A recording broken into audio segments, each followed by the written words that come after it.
Here are the horoscopes for the week of the 13th to the 19th of March 2023. So we have a few aspects going on this week. We begin the week with the end of the Mars retrograde. So we've spoken about this quite a bit over the last 6 months, but Mars finally leaves the retrograde shadow in Gemini, and our whole story should be clear and wrapped up in a clear way ahead now. So frustrations assuaged, obstacles moved, and a whole new perspective, very centered, focused and fired up, should be the result of that whole long story. So this week the main event really is that we have the Sun, Neptune and Mercury all meeting at the final degrees of Pisces. So you're looking at 24 to 28 degrees Pisces here in your chart to see where this is happening for you. But to break that down, we know that the Sun is in Pisces during this month as we head towards the spring equinox. And we know that Neptune's been in Pisces for the last 13 years or so. But whenever these two planets meet, which is a yearly occasion, there's often a revelation.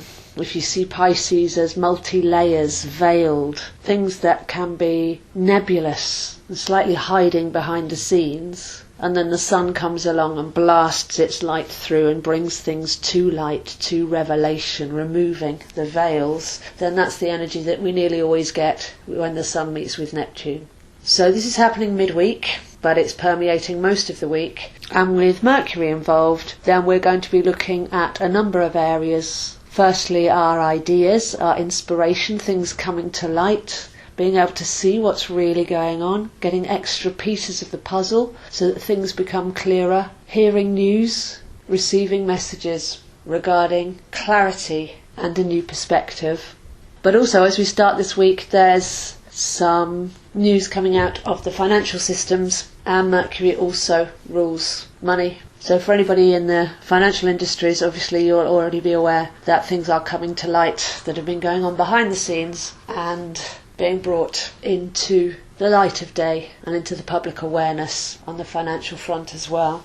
Because while the positive aspect of Pisces is being able to tune in, intuition, psychic awareness, our connection to source, every sign has its challenging aspect, and Pisces is always associated with where we can fall into illusion and delusion on the flip side of that coin. So something that couldn't sustain, something that was an illusion, gets shown up, curtain gets pulled back, and the reality of it shines through. So that's the theme of this stellium in Pisces this week. But while that's shifting sands, nothing we can really grasp onto, by the end of the week we also have Venus moving into Taurus, which is a very solid energy. And Venus can be our value and our worth. So whereas things are shifting and being shown for what they really are on the one hand, there's some real consolidation and strength and firm ground under our feet with Venus at home in Taurus, which is always very heart-centered, very creative, very productive, and very resourceful and very stable. So we're heading towards the spring equinox. Things can often change at that point as we tip in the year and get ready to go into a new quarter. So whatever changes come up this week, we're very much in a phase at the end of Pisces, so those last degrees there, where something that's ending that needs to end.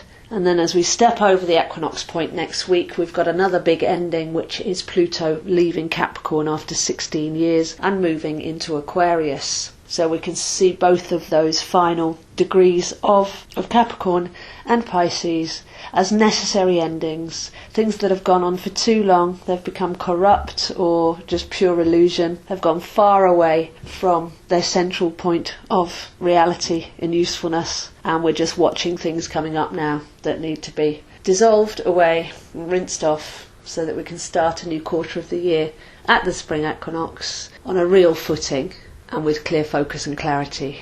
So taking this information inwards, have a look at if there's anything that you've been hanging on to, if you're holding on to any illusions, if you've got emotional baggage from the past that you've been holding on to for way too long, and when you look at it in the clear light of day you realise that it wasn't ever that way to begin with, that was your perception of how things happened, that you're ready to rinse off as we're getting ready for Pluto into Aquarius at the spring equinox. We're in a consciousness clearance sale now. Anything that's of a low vibration we should have had time to look at by now and learn the lessons, be able to let go of, so that we're free on the next step of our journey, which is manifesting from who we are and actively choosing to create our world according to our state of consciousness.